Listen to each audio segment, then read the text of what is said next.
We're here today to discuss John Stark's book. I have it with me. It is Products 2019 with an incredibly long title thereafter, describing what happens as our main character Jane steps through a company called Meier and the various different locations and the products that they have, and works her way around to product lifecycle management.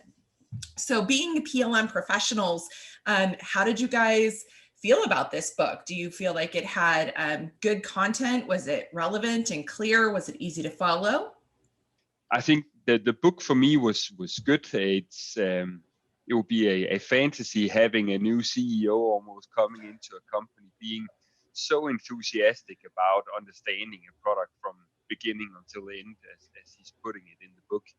I think that is it's very good for the people who are new to PLM to get an introduction to all the complexity that it involves. Unfortunately, I feel that real life is probably missing a CEO like that, because typically they're more interested in return on investment, EBITDA, and other financial statements. So that is typically the problem. But I think for people that are new to it, to understand the complexity of an industry, I think it's a great introduction to it. Excellent, thank you. And Joanna, what did you think? I really love the book, to be honest. I recently graduated with my master's degree, which was in supply chain and logistics, and I wish I had read that book earlier so that I have a bit better information of what's going on in a company and all of these different departments and how much miscommunication there is. Because even in university, what they teach you is, okay, you have this department, you do this is the theory for it. Then you have that department, you do this, and all of those models and applications. And there is no connection. And actually, this is what we see in real life. And I think that the change should start a little bit early when people, get their education, and then it should advance in the world, like the working environment and world. That's excellent and really good feedback. And Joss, that's pretty much what we were talking about too, for in terms of like the target audience and who could benefit a lot from this. Would you like to add on to that? Right, yeah. So when I read the book, it was looking back to my journey for what I spent in 7 years. Here it's all in one book. Yeah? I started with the CAD and the PDM, more and more discovering other disciplines related to the PLM or to the product. So yeah, it was really looking back. And when you mentioned the CIO, I think what was still good, the CIO didn't have much time. He is in the book, but he himself doesn't spend the time on it, which is typically also in organizations. And your hardware or your desk comes too late. All this was perfectly written in the book. But yeah, what I learned in 7 years, here you could read very fast in one book, at least, to get a glimpse of what is all related. And that's what I liked a lot. Mm-hmm. I was really impressed by Jane. I mean, she was doing it so great, effortless, like 6 interviews, then deal, Yeah. like 30 per a week. Yeah. Amazing. Yeah, a lot of knowledge. And what did you think, Erica? Yeah, I was nodding, agreeing with Joanna.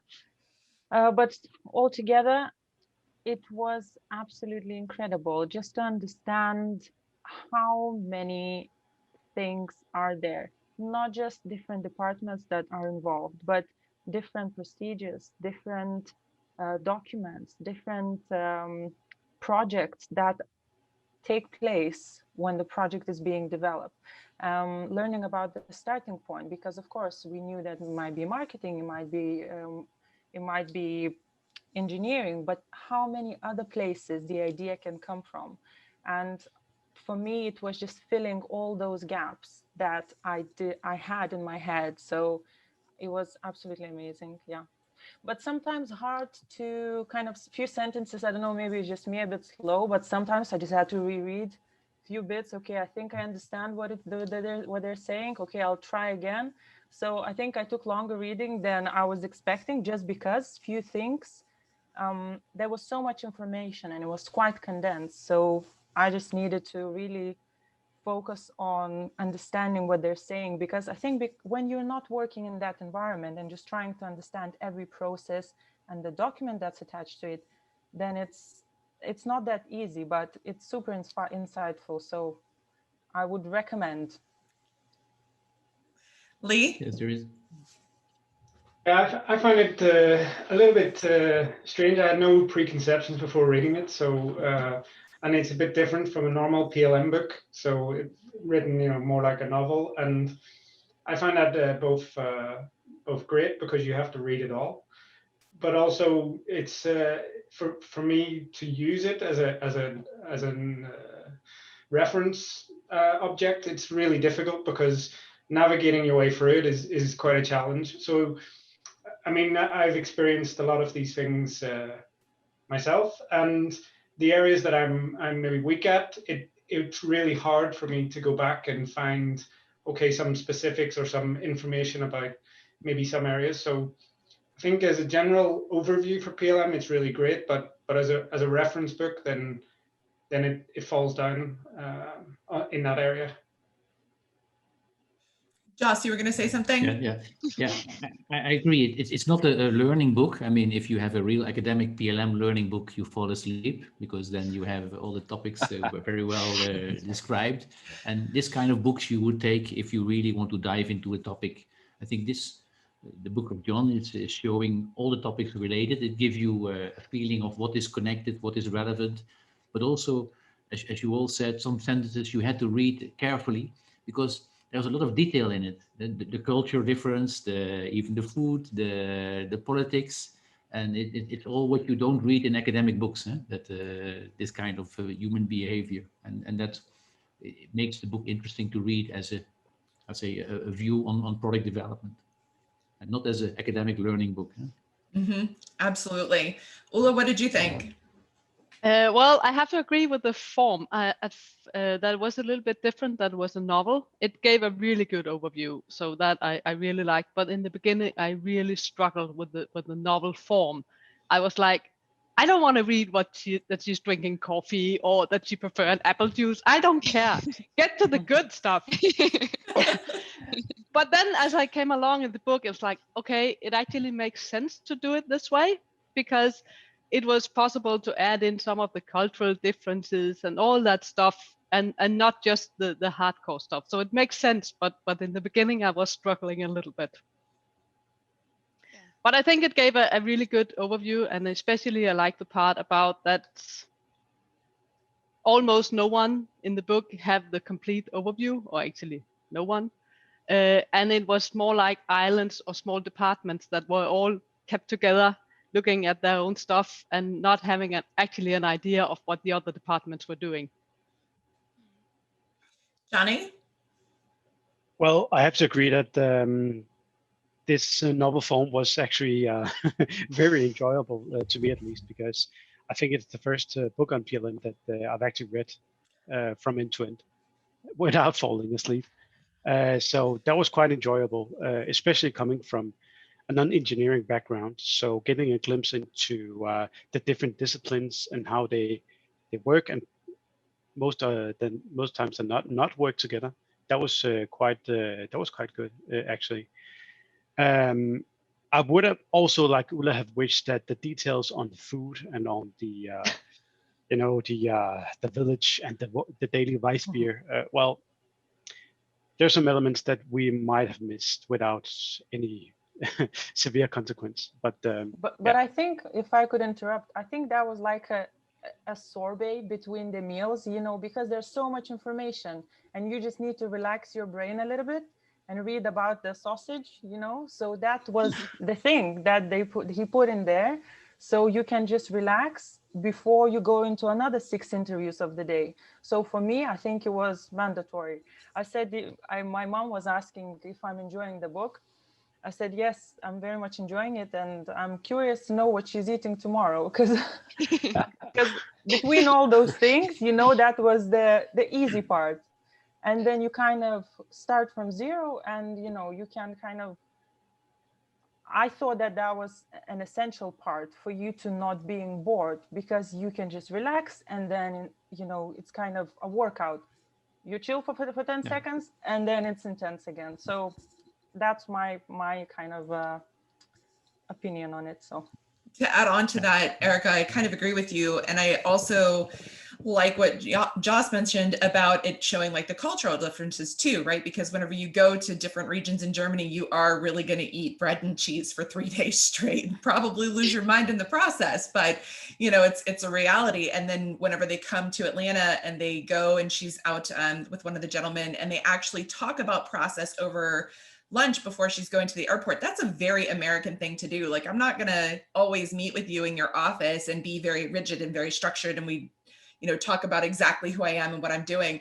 We're going to go and we're going to have a meal and we're going to, you know, talk real life over chicken and waffles. Like, that is the most American thing that could have possibly been interjected there, you know, whenever we have somebody visiting from far away, because, you know, we don't necessarily eat that like every day or whatever, but, you know, bringing somebody and showing them this is a fun thing that we do here and really talking business over a meal before you go to the airport. That was very real for me. Yeah, and to add to that, the Weissbier is very important. I don't know if you have done projects in South Germany or Switzerland. It was always for me also the highlight in the evening, the reward that after a full day to have a Weissbier. Mm-hmm. And that was good in the book. And the other point I also noticed that when you are in a restaurant, you can overhear other people that are also probably working with the company. To have just this short notice, it shows that John has been in the field also for many years. Absolutely. I think the only thing that was missing from the apple juice story was the mixture of apple juice and sparkling water, which much better than just apple juice by itself. Exactly. Yeah. So going on from that, it sounds like we all agree the descriptions were definitely credible and accurate. Is there anything further that you would like to discuss about that, or something that you felt wasn't well represented? I think what was good as well was that they took up the complexity that you see in companies as well, where you both have got the standard machine, so you've got a company that is both doing, you know, produce to stock, but you've also got the element of configure to order. So, and a lot of people they don't understand really the differences between how inside the same company they can operate so differently. And I think that was great also to pick this kind of industry to get that degree of complexity in there, because a lot of people, they are maybe not exposed to how different you have to think when you're building a standard machine for low cost. That was one of them, and then trying to be bleeding edge and trying to you know, support all the client's requirements. So I think that was great to get that degree of complexity into the book with the same company. I like that they showed different types of setting, every facility or every plant in this, depending on the city. So we have the Frenchmen that were very high tech, you know, they were using IO and it was all, you know, state of art. And then you go to Germany and Hanover and the main place where it's a bit less that techy. And then you go and to the States and you have this bureaucracy and this high hierarchy that everyone just follows. I really like that. It's really how it is. If you have more than one office in more than one locations, it's exactly the same thing. And it's nice to pick up what is a good practice in all of those and kind of merge it, so make it more blended in a way. I really enjoy that part. It was very well described. The interesting thing is to reflect then on the book for me in real life, because then you've got software providers that are trying to come with solutions to this.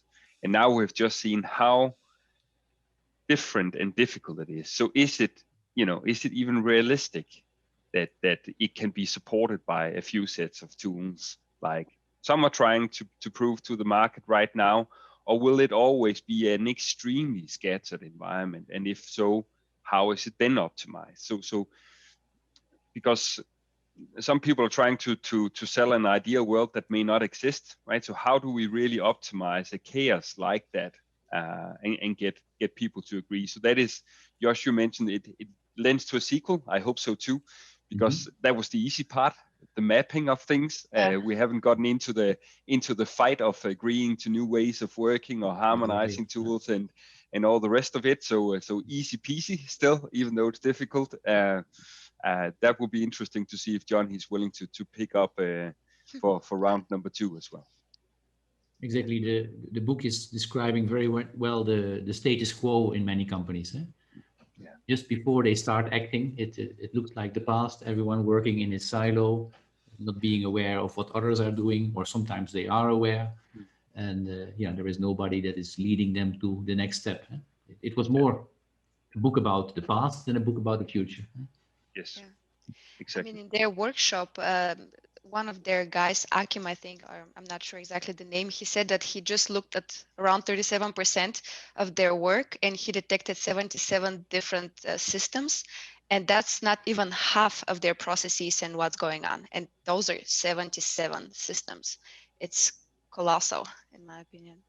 But for me, what I gained from that is the way I used to see PLM is that we have the solution for you that will enable you to, replace all your systems and you will have this flow of information. But actually, what I understood is that with, say, RPLM or PLM, you don't necessarily would need to replace everything. You wouldn't even be able to replace everything. You would need to have a project to select what is most important to you and what is what you will give you most gain from that. So I saw the picture completely different until the book described their situation. And then I was trying to imagine, okay, so how this PLM would be able to aid this company in the state that they are at the moment and not replace all those hundreds and hundreds of systems, but maybe just a section.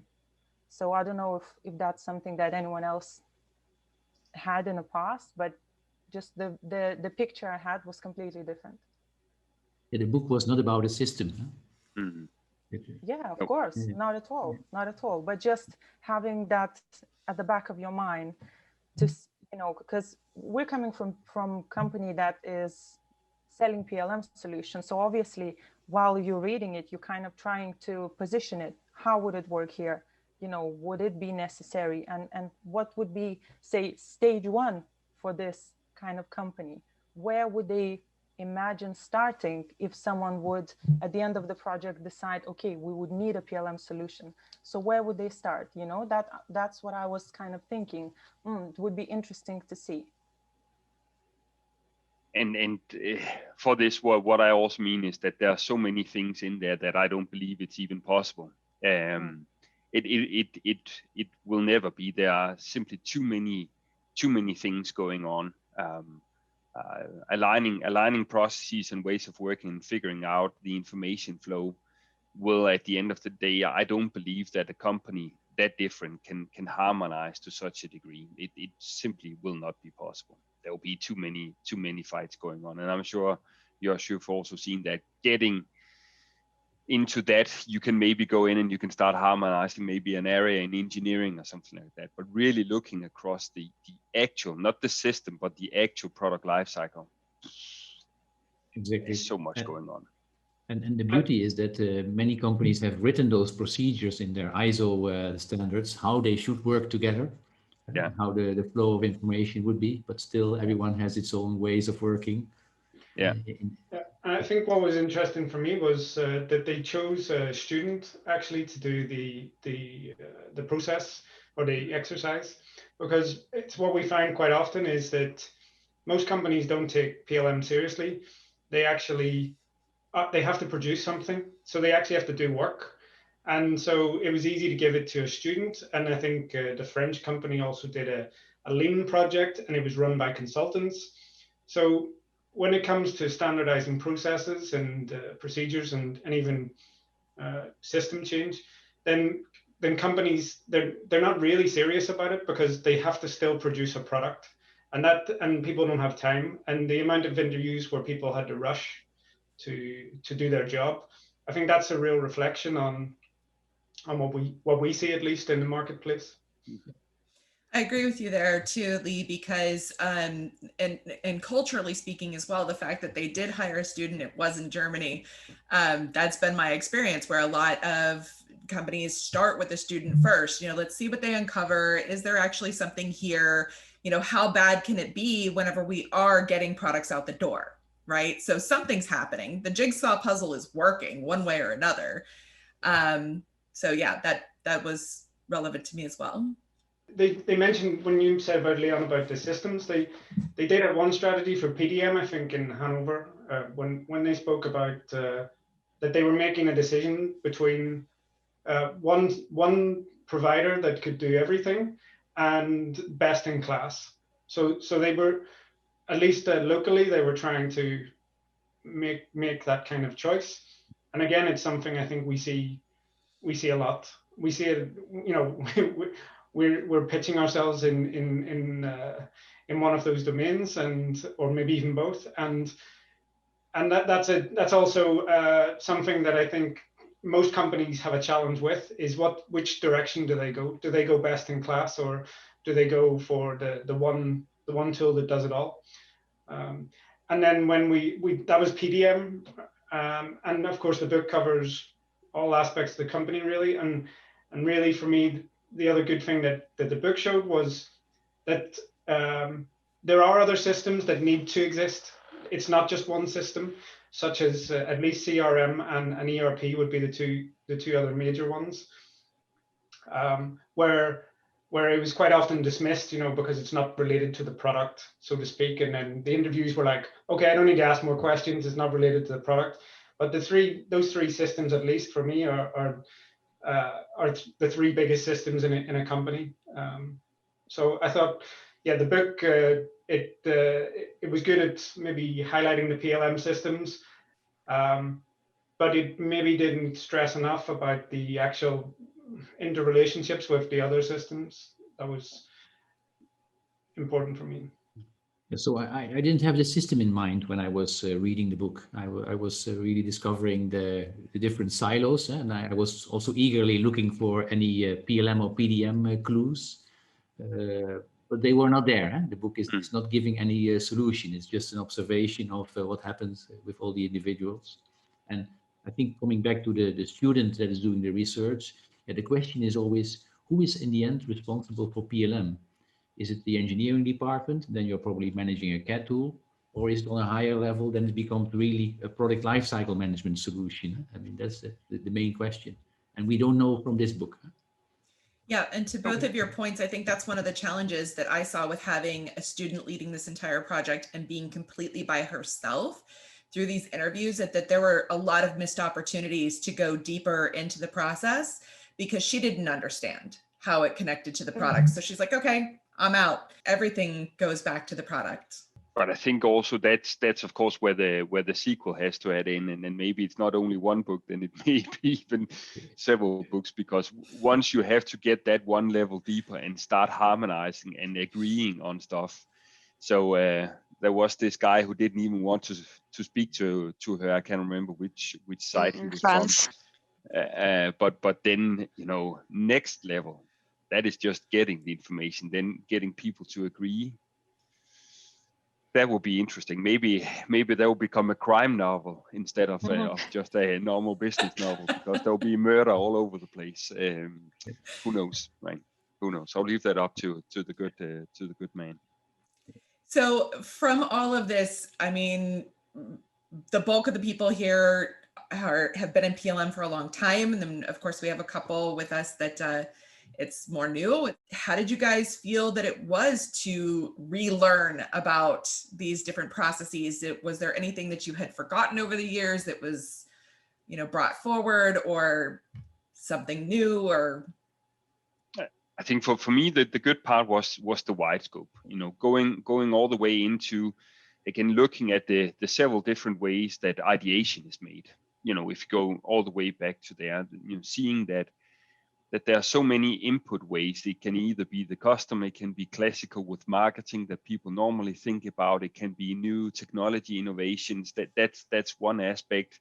I think it was good at also showing the increased degree of complexity that is sneaking in, right? He put in some things that they were starting to look into, system-based engineering. So he also got that in. So there was a lot of flavor on adding to the complexity that companies are living to, which I think was a good way of describing it. And also going all the way back to how it was dismantled or recycled, because that is maybe also at least an area that we normally do not really think that much about. How do you really go in and recycle a machine and maybe selling it onwards and renting it, and what about upgrading it and so forth? And that's definitely also an area where I think it was very good at not overemphasizing on the classical bits of developing a new product, but really taking both the beginning and the end of the equation nicely into account as well. Very good points. So last question for all of you, and I'd love to have each of you weigh in. If you were asked to add a chapter to the book, what would it be about? Joss, I know you already know your answer, so let's start with you. Let's say the major impression I had from the book that it was explaining the status quo. And usually in my projects, I'm always looking forward to what is happening in 10 years from now. And this kind of optimism, the vision of what is next, that would be the next chapter. How do I get into a digital environment? How do I make, I would say, the information flow in an organization without using the buzzword digital transformation? But it's about becoming more and more digital. And this was not visible at all in this book. It was really the status quo, how many companies work at the moment. And we need a book that describes the company in 10 years from now, maybe. Well, I totally agree. I also miss what will come in the future, but I would say I don't need it to be 10 years ahead. Just give me 6 months ahead. Where are they then? But yes, very nice to see what are they actually using it for. Yeah, because we are dealing with people, and then 6 months is usually nothing. Huh? No, but maybe at least I could get started. But yeah. But I think even there could be almost an entire series of books, right? Because you know, even just getting this project off the ground could be almost a book in itself. You know, pitching it in the right way, making the right business cases, figuring out the cultural change management aspects that had to go into it, and. So you know, there would be so much to get into, and for me, the interesting part would of course be that more stuff like this, as Joanna stated, would actually get into university, so that they had, you know, that we got people educated away from just thinking silos, because I think that is actually a major problem everyone has got, is that we're educating everyone in a specialist area, mechanical engineering or marketing, and when they then pop out from there, they have to learn the real world, and the real world is the connectivity to everything else, and that could be interesting to see if universities were to pick that up, but that's probably a long shot. Erica, what would you like to see added to the book? So I made a note, and it's exactly what Joss said. So just to see what's next. It's like, you know, a romantic comedy, and everyone falls in love, but then there's no wedding, and you think, why didn't they show the wedding? So I wanted to see the wedding. You know, I wanted to see which people in the end got included, whether, you know, everyone's so busy, and who in the end was in that project, who is actually leading, whether people actually chosen who are not able to lead the project, or are not, don't have any weight in in what they say. You know, can they guide their site into new way of seeing things? So I just wanted to see that. But of course, as everyone said, that's just another book. And Lee, what about you? Yeah, I think similar to what has already been mentioned, I think it's seeing the future is maybe the most interesting thing. And if I look at where I believe the book is pitched, which is maybe these mid-sized manufacturing companies, and actually the CEOs of those companies should read this book, because they probably want to know if they embark on such a project, is it worth it? So they need to know what is the future, because recognizing yourself with the same problems and saying, yeah, okay, it's a mess, that's one thing, but then what do you do with the information? And I think that should be maybe the follow-up. But the Johnny? CEO reading the book, never. Huh? Yeah. It's too long. We can hope. Yeah. maybe that's the real problem. Yeah. Maybe just read the back of the book. Yeah. No, but similar to what has already been said, the power of and importance of connectivity, as well as will we ever reach a future where they don't bash on the engineering department? Because I think it's several times in the book where they say, "Oh, it's engineering that's too slow." They never answer.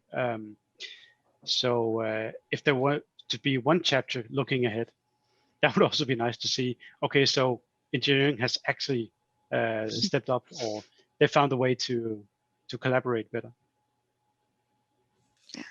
And Joanna, what would you like to see added to the book? Yeah, more or less everything has been already said. I was quite impressed about the portfolio management, actually, that, you know, they did not really see it as a way of connecting your business goal with your products. And I've actually had a discussion with a friend of mine about that as well in my studies years, like some time ago. It's quite common, and actually that is quite important, but underestimated activity. So maybe if they can go more in detail. I think my answer would differ just a little bit because you guys have already covered the need for more material and states of future, but I would have liked to have seen her have the opportunity somewhere about midway to meet with someone else, like maybe spend some more time with Cecile, I think, who was the first person that really told her that it's all connected and it's all parts of the jigsaw puzzle that, you know, leads back to the product one way or another, where she could review her findings and be able to take the next interviews more in depth. So I would have given up some of the repetitiveness to get a little more time for her to bounce some of her ideas and thoughts off somebody else. Excellent. Well, thank you so much, everyone, for your participation and for reading the book and your excellent feedback. Really look forward to seeing what happens next. And if you guys would like to do a book club style session in the future, please just drop a suggestion of what we could read to continue our goal of educating the general community and companies globally about product lifecycle management and how to do better in the future. Thanks again. Have a great day. Okay, Thank you. great. Thank you so much. Bye-bye. Bye. Bye-bye.